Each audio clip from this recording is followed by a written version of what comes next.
Thea Stilton, Mouseford Academy, The Missing Diary. Scholastic. Spring fever strikes at Mouseford. After a cold and rainy winter, spring had finally arrived on Whale Island. All over the Mouseford Academy campus, birds were chirping and flowers were budding. As for the students, they had a full-blown case of spring fever. The mouselets and the lizards, Mouseford's Club for Girl Mice, were meeting in the garden to plan their spring activities. Their first topic, journalism class. Tanya, the club's president, mentioned the latest assignment from Professor Ratliff. The professor had asked her students to publish their own newspaper, and Tanya wanted the lizards to create a blog to go along with it. All the mouselets were excited about the idea. When you think about it, every one of us is crazy about a different subject, Tanya pointed out. Right, said Colette enthusiastically. So we can each pick a favorite issue to report on. Violet agreed. Yes. There can be sections on history, current events, new cheeses, fashion, and sports. I'll create the website for our blog, offered Paulina, who was a technology expert. Of course, we can't do a newspaper without a gossip column, said Ruby Flashyfur, her eyes gleaming. Tanya nodded. Why not? That sounds fun. The Thea sisters, Colette, Nikki, Pamela, Paulina, and Violet weren't so sure. A gossip column sounded like a convenient excuse for spreading rumors, and they all knew Ruby loved to make trouble. Let's get to work. After classes ended the next day, the lizards set up an old classroom as if it were a real newsroom. They washed all the desks and chairs. Then they brought in a few computers for research, blogging, and layouts. Everyone contributed, that is, almost everyone. Ruby didn't lift a paw to help out. She would never dream of cleaning dusty old chairs. Instead, she barked orders at the other mice. Scrub harder. Come on, work those 88.8. Ruby and her friends Zoe, Connie, and Alicia made up the Ruby crew. The four mice didn't think much of the Thea sisters. In fact, the Ruby crew acted as though they were better than most of the other students at Mouseford. Nikki rolled her eyes. I don't care if she's too lazy to help, but could she at least stop squeaking at us? By the end of the afternoon, the newsroom was ready to go. The space was tidy, and Professor Octavius de Mussis, Mouseford's headmaster, had agreed to pay to print the paper. Now the only thing the lizards needed to do was write. Kick-off meeting. The following evening, the lizards got together for their first editorial meeting. The mouselets had been brainstorming ideas between classes, homework, and the daily hubbub of campus life. Tanya pulled out a notepad to keep track of all the story ideas. Colette was the first to squeak up. I'd like to write an article about this spring's fashion trends. Maybe Zoe and I could work together, since we both keep up with the latest styles. Zoe shrugged. I guess, if you want to. Pam and I have been talking about the secrets of Whale Island, Paulina put in. We want to do a piece about its hidden places. Hey, wait a minute, said Connie. That was my idea. Pamela smiled at her. No worries. Why don't we work together, Connie? Connie was about to return the smile when a glare from Ruby stopped her short. The annual Iron Mouse Games begin in a few days, Nikki said, and I wouldn't miss it for all the cheese on Mouse Island. I'd love to write an article about the different sports events. Ruby twirled her tail. Sports make me snooze, she complained. I'll be in charge of the Broken Hearts column. Colette, Nikki, Pam, Paulina, and Violet exchanged worried looks. Ruby seemed a little too eager to dig up dirt on her classmates. Okay, I'll make a note of that, said Tanya, avoiding the Thea sisters' eyes. A newspaper also needs an editor, Tanya continued. Everyone's eyes turned to her. After all, she was the president of the club. Tanya looked like a mouse caught in a trap. I know Ruby would be interested. Let's vote by a show of paws, suggested Paulina. Okay, who wants Ruby as editor? Only Ruby, Connie, and Zoe raised their paws. Alicia raised her paw reluctantly, but only after Zoe tugged her on the tail. Pam counted. That's 4. How many for Tanya?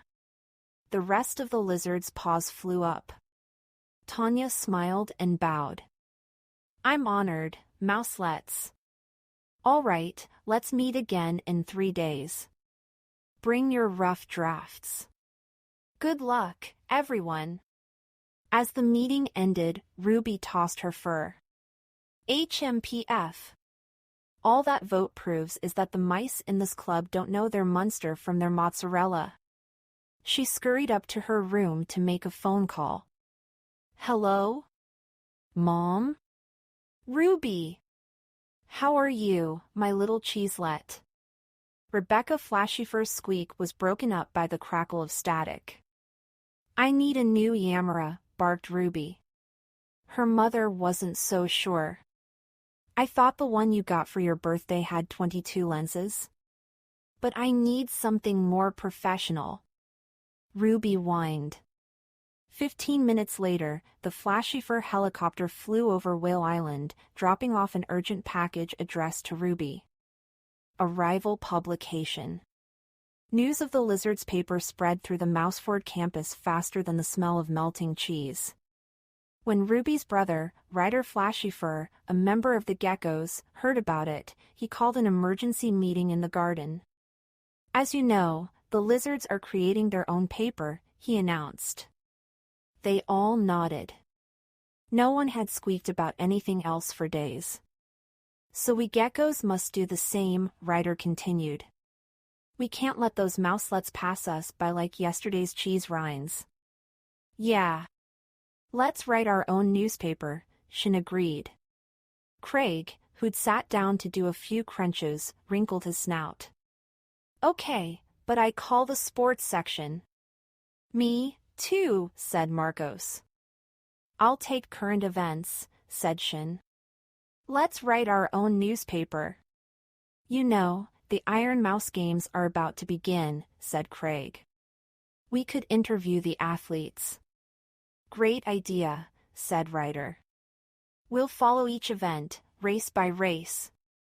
That can be the theme of our first issue. Yeah, the mice cheered. Let's do it! A very interesting diary. Elsewhere on campus, Nikki, Pamela, Paulina, Violet, and Colette were busy discussing their newspaper articles. We've got lots of good ideas, Violet said, but we'll need more than just ideas to write good stories. I just thought of something, mouselets, Colette said.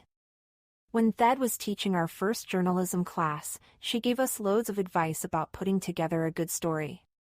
And I jotted it all down in my secret diary. Nice, Pam said. But we know your diary is very private. Are you sure you don't mind sharing it with us? Colette smiled. Are you kidding me? Of course I don't mind sharing with you. You're like sisters to me. Besides, her advice was meant for all of us. Let me read you a couple of her wisest words. Here we go. The Thea sisters huddled close to Colette and peered over her shoulder. As she turned the diary's pink pages, the sweet smell of perfume filled the air around them. Phew, giggled Nikki. Colette, this is more than just a diary, it's a fashion statement. Colette continued flipping the pages. Anytime she saw one of Thea's tips, she read it out loud. Always remember that an article has to answer 6 basic questions: who, what, when, where, why, and how. Oh, here's a good one. Treat the rodents you're interviewing respectfully? And another one, never be satisfied with just one version of a story. Find out everything you can, and then make sure all the facts are correct. That's fabulous advice, exclaimed Nikki. You know, I bet we could use the info in Colette's diary to establish 10 fundamental rules for writing a good news story. Great idea, Nikki, said Paulina. Colette can collect all of Thea's advice, and I can post it on the blog for the lizards to see. What the mouselets didn't realize was that the contents of Colette's diary were already becoming public. Someone nearby was listening closely to what the Thea sisters were reading, a bit too closely, in fact. Ruby was lurking behind a tree with her ears perked up. She was very, very interested in Colette's diary. Scouting for a scoop. That afternoon, Ruby went to the Thea sisters' dorm. Quiet as a mouse, she scurried along the hallway. She was passing almost completely unnoticed when Alicia suddenly poked her snout out of her room. Ruby! What are you doing here? SSSH. Ruby hissed. Keep your squeak down. Sorry. Alicia whispered. Now that you're here, though, want to come with me to the harbor? I want to do an article on whales. Feel like shooting a few photos? Ruby rolled her eyes. No, thanks. I've got a different kind of photo in mind. Before Alicia could reply, Ruby had turned tail and was peeking inside another student's room. She just knew the dorm would be an endless source of delicious scoods. Sneaking from one hall to another, Ruby snapped photos of some really juicy stuff. First, there was Paulina with a cucumber mask on her snout, photographed through an open door. Then there was Tanya, who always bragged about her naturally curly fur. Ruby caught her wearing rows and rows of curlers. And there was Ellie Squid playing dress-up in a fancy outfit she'd worn to a costume party on New Year's Eve. Plus much, more. Ruby drew closer and closer to Colette and Pamela's room. And her paw left its mark wherever she went. As Ruby approached Colette's room, Colette flung open the door and ran into Violet and Tanya's room, which was next door. Hey, Vi, did I leave my brush in here? Colette had left her door ajar. Ruby took the opportunity to slip inside Colette's room. And there was the precious diary right on top of Colette's desk. Ruby couldn't believe her good luck. She snatched it up and darted out into the hallway again. Colette's secrets. As soon as she got back to the room she shared with Connie, Ruby locked the door behind her. Then she dove into Colette's diary. Every few minutes or so, she let out a satisfied snicker. When Connie tried to get into the room, she found it locked. She knocked and knocked before Ruby finally heard her. Ruby, it's Zoe and me. Connie squeaked. Open up. Ruby was so engrossed that she just growled, I'm busy. Give me a minute. A few minutes later, she opened the door ever so slightly, just wide enough for her friends to slip in. Why didn't you open the door right away? Asked Connie. Ruby cautiously stuck her snout out the door and glanced up and down the hall. I found something really interesting, she whispered. She waved the diary under their noses. This stuff is hot, mouselets. She showed Connie and Zoe a few pages. He read what she says about her dear friend Pam. I waited for Pam in the library for a whole hour, and she never showed up. I was madder than a cat with a bad case of fleas. It made me want to. Well, what does she say then? Asked Connie breathlessly. Ruby winked. Maybe we'd better use our imaginations, okay? Zoe nodded. She had a mischievous sin in her eyes. It's all here, pink on white, said Ruby. She pointed out other excerpts to her friends. Here she talks about Thea Stilton.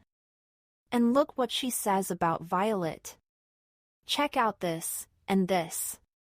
Connie's and Zoe's eyes shone with curiosity. I just need to make a couple of changes, and we'll have an article to die for. Wait and see. Ruby ended triumphantly. Squeaking of articles, Zoe, there's something else we need to tell you, said Connie.